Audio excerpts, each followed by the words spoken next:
unitary transformation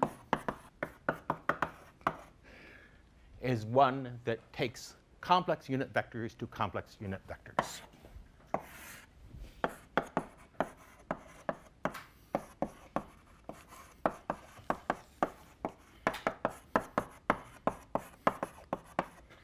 Too complex.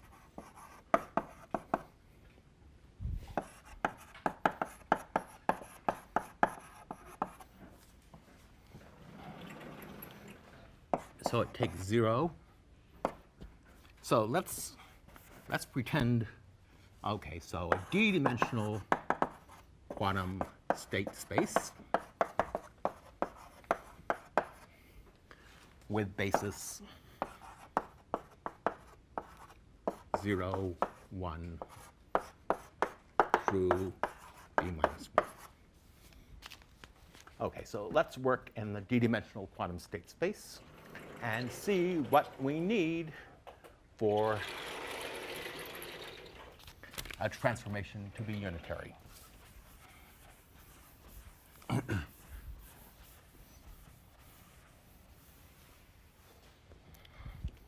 So I times u is equal to, let's call it C sub I. C sub I is unit length,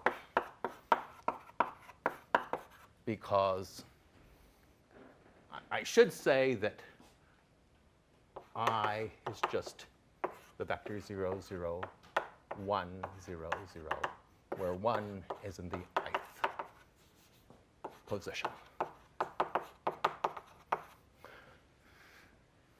So u times I is a complex vector C sub I. And if you think about it, C sub I is ith column of u.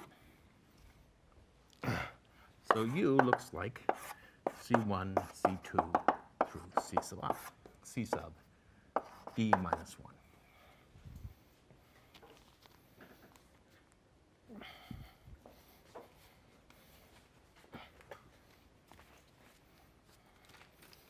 Okay, I want to say we can write this as summation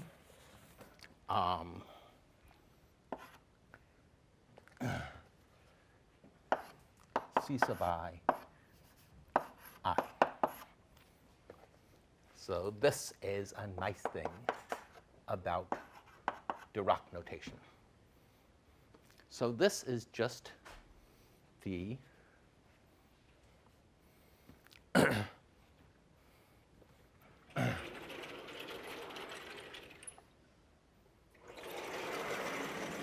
So what does this mean? Well, it means that if you apply u to j, you get I equals 0 through d minus 1, C sub I j, which, remember, I 1, 2 through d minus 1 is an orthonormal basis of the space, so that's just equal to C sub I times the I equals 0 through d minus 1, C sub I times the Kronecker delta function, delta sub ij, where this is 1 if I equals j and 0 otherwise, and that is just equal to C sub I.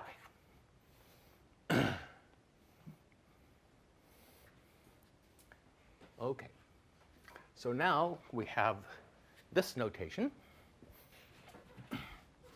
Let's see. Let's erase this.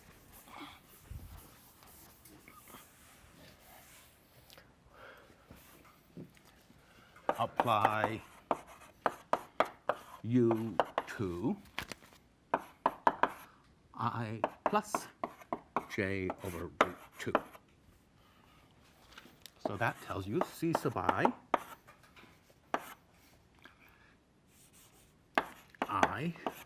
times Okay, let's make this j plus k over root 2 so we don't reuse indices. I equals 0 through d minus 1, j plus k over root 2 is equal to cj plus ck over root 2. And this needs to be a unit vector.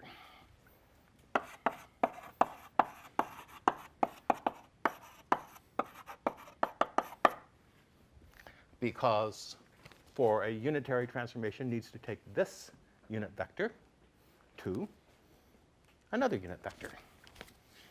So we know cj plus ck over root 2 times cj plus ck over root 2 is equal to cj plus ck plus cj plus cj all over 2.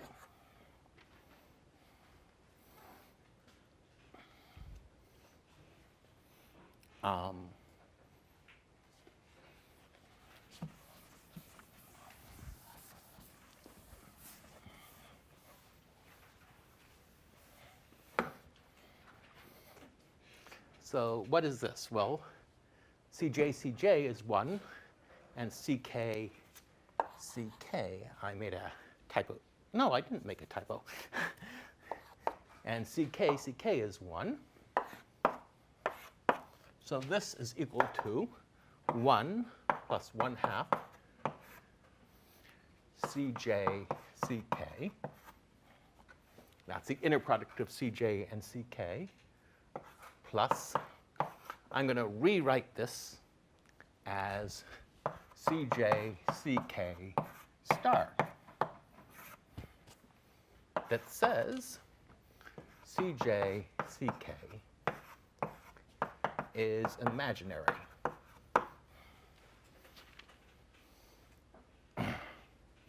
Okay.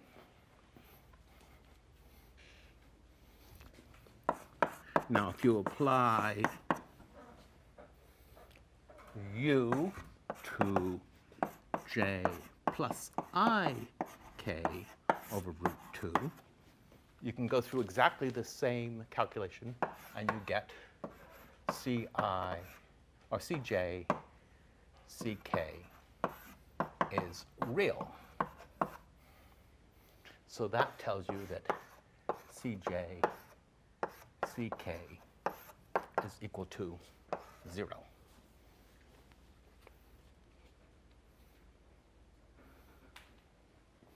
So we go back. Here, U is a vector made up of columns, all of which have length 1, and any two of which are orthogonal.